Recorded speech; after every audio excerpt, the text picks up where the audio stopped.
Dudes and dudettes, how are you guys? This is Chazzy, and boy, oh boy, am I tired. Why am I tired? Well, because I just listened to 8 hours of K-pop in a row, that's why. Okay, so the title is not clickbait. This really did happen, but not in the way that you guys might think. No, I didn't listen to 8 hours straight of it, without stopping, but I did listen to 8 hours of K-pop. Let me explain.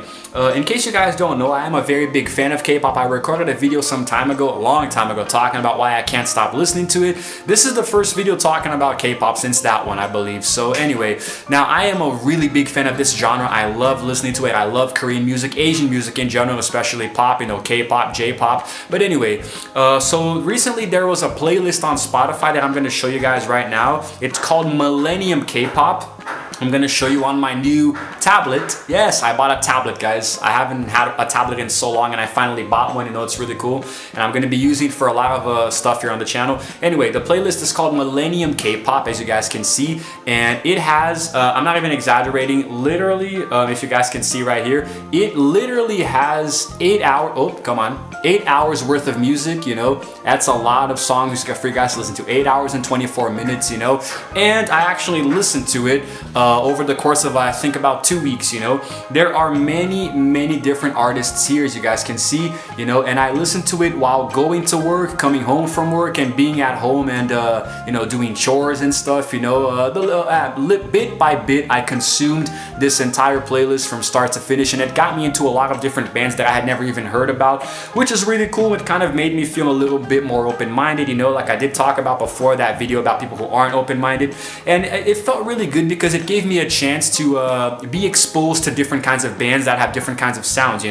K-pop in and out of itself is a little generic, it does have the same kind of sound, but different bands bring it in a different way, And the cool thing about it is that I have my own personal playlist on Spotify called Ultimate K-pop. It was literally created by me. It was handcrafted specifically by me with what I consider to be the best K-pop bands, active right now. And this playlist, it used to have a few songs, I think maybe 17 or so, or maybe less, 13. It was like about an hour or so of songs. Now it has 2 hours and 50 minutes, so nearly 3 hours. And I have a lot of bands here too because of this new group. I got a lot of new additions. I got a lot of cool stuff here, if you guys can see. So I've been adding a little bit to it, and I've also made individual playlists with the bands that I discovered. So now I like to my own playlist, Ultimate K-pop. I like to get into it and sometimes do shuffle play. So I just listen to songs randomly, the ones that I just feel like listening to. And some of the bands that I discovered because of that Millennium K-pop playlist, I'm gonna read them to you guys right here. I have quite a few. Okay, there's Girls' Generation, Beast, Big Bang, Infinite, Teen Top, U-Kiss, Super Junior, a very famous one, Z, FX, Sister, M Block, After School, 2 PM, Wonder Girls, Tune, TVXQ, SS501, Miss A, 2 PM, I think I already said that one, GNA, Secret, Jinsoon, Girls' Day, CN Blue, Shiny, Teen Top, I think I already said that too, B1, A4, 7, Shiny, G-Dragon, and Girls' Day. I think there are some repeated songs here that I'm gonna have to go back later and try to adjust them, Man, this thing is huge, isn't it? It's really big. I have to get used to having a tablet again. I have to buy it so I can teach my online English classes. But of course, I'm using it to kind of turn it into a radio, play music on it on Spotify, and also YouTube, Netflix, that kind of thing. But anyway, so the whole concept of 8 hours, right? So the playlist really is indeed, it has 8 hours worth of songs to listen to, and it took me a long time to get, like I said, little by little, bit by bit, and as I listened to it and got exposed to new songs, I was updating my Ultimate K-pop playlist, which I think was really cool. I already love this genre as it is, so it was a chance for me to expand my love for it even more with different bands. Now, the thing is that I was always more into the girl groups, because I'm a guy, I'm a straight single guy, so I love Asian girls as well. I talked about that in this video here. So it made more sense for me to want to get into the girl groups. And the only guy group who I listened to was BTS, but even then there was only a couple of songs. And now I got into a whole bunch of boy groups too, which I think is really cool. And also getting into some of the more famous groups, And I made different playlists, with the artists individually. I made a whole bunch of really cool stuff here that I'm gonna show you guys. So, and I always have when I get at least 2 or 3 songs that I like by an artist, I automatically make a playlist, And I think that one of the best ones is FX. I really love this band FX. I made a playlist, you know. Yes, I updated the photo, you know, the songs, and I also put in the little description here, you know, with the members and stuff. I actually like doing this kind of stuff on Spotify. So I make the playlists myself and I put them the songs that I like the most. So I did that for pretty much every band, almost every band in the Millennium K-pop folder. And it feels really good because now it's a chance. And I've also been using this app by a student of mine called Musi. I'm going to talk about that later in a video specifically, where you can share your musical tastes, what you like to listen to, this and that, you know. So it's been really helping me get even more into the songs that I like, the musical genres that I enjoy a lot. And with this one specifically, there are different playlists on Spotify. Spotify themselves create a different playlist in the genres that you like, you know. So I have a few more that I also want to listen to, but I started with this one because it seemed very essential, you know. Like it took, I think, the most popular K-pop groups from the 2000s onwards, you know, which is like from 2000 onwards is when K-pop really took off, you know. It was already present there in the early to mid 90s, but it really took off in the 2000s with the formation of groups and all that, you know. So I think it was really nice to get that done as well, and I didn't get bored of it one bit, man. I really enjoyed consuming the different songs, you know. And as soon as I saw one that I liked, I made a playlist and I put it into my ultimate K-pop playlist. Then if there were multiple songs by the same artist, I would make a playlist and put those multiple songs in there, you know. And it was really hard to create my ultimate K-pop playlist because I had to isolate just one song that I most like out of all the artists that I listen to, which was really hard. For example, the bands Twice and Blackpink, which are my favorite ones, it was really hard to pick just one song.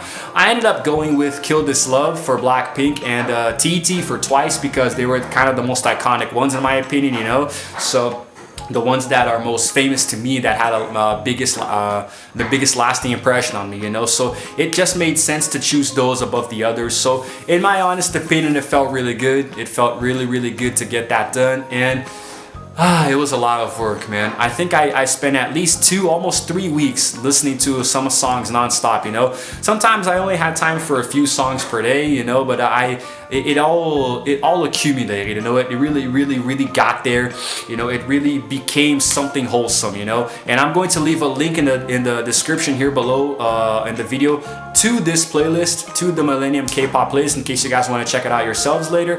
And in my honest opinion, guys, it's really worth your time. It's definitely worth your time. If you're into K-pop, obviously this is literally the perfect playlist for someone like you. And if you're not a fan of K-pop, give it a try, man. Like, actually listen to this playlist, you know, and see what you guys like. And I'm actually going to leave a link to my personal ultimate K-pop playlist also in the description, in case you guys want to see my top personal picks of each band that I listen to. And of course there are many other bands, you know. The K-pop industry is always growing, you know. It's expanding more and more each day. I'm gonna leave a link to a video here on my second channel where I talk about K-pop versus electronica with my co-host. It's in Portuguese, by the way, so if you don't understand it, you can still go and watch it anyway. Give it a like, subscribe to the channel, show me your love and support, you know. But in general, let me take a breather for a second. Alright, I had to stop the video for a little bit and just breathe because I was going on for several minutes now. But anyway, the thing with K-pop is that it's an ever-growing industry. There are so many bands today, so many girl and boy groups, you know, and they work really hard, guys. They release multiple albums per year sometimes, you know, and a lot of people don't understand just how heavily exploited the K-pop groups are, you know. These poor kids have no social lives at all. They start training at a very young age, and it is brutal. They have to train, you know, music, you know, singing and choreography, dancing, and linguistics too. They have to learn different languages. They're forced to learn, aside from their native Korean, Japanese, English, sometimes Chinese, you know, just to be able to cater to their own their fan base. You know, it's normal for a K-pop band to record albums or songs in different languages, you know. BOA, who I consider to be the queen of Asian pop in general and Asian music as a whole, she actually speaks and sings she speaks fluently and sings in Chinese, Korean, Japanese, and English, you know. So she is like the ultimate workaholic in my opinion. And of course she is a pioneering figure in the K-pop genre that we know and love today. In my opinion, K-pop has a lot more space to grow, you know. There's always room for improvement and evolution, but it has gotten to a point where I love it so much. And there are so many different bands that it's hard to keep track of them sometimes. I'll be honest with you guys, there are so many bands that sometimes I get overwhelmed, you know.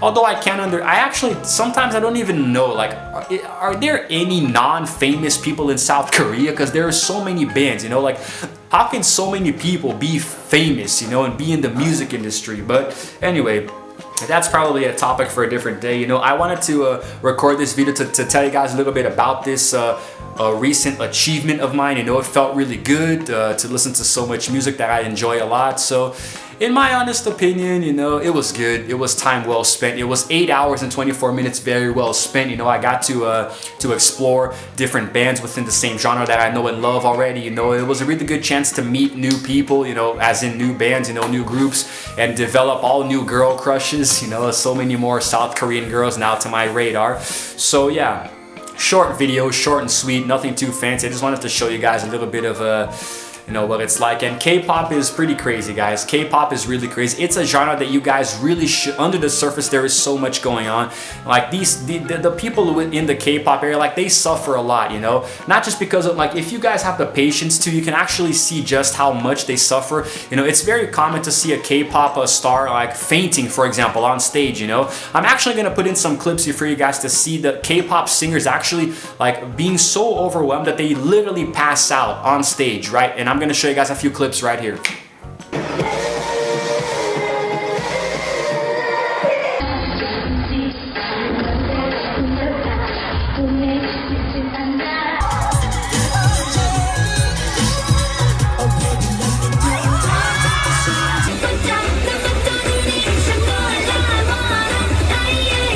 So as you can see, it's not very enjoyable to be a K-pop, you know, idol, you know. And when you see things like this, you know, when you see how hard they work and how much their bodies get overwhelmed that they literally faint while they're performing, it goes to show just how crazy this genre really is, you know, and how heavily exploited these kids are, because they start at a very early age, you know. So you can understand they're not allowed to date, they're not allowed to have normal social lives and properly use social media to connect with their fans, you know. So it's really crazy.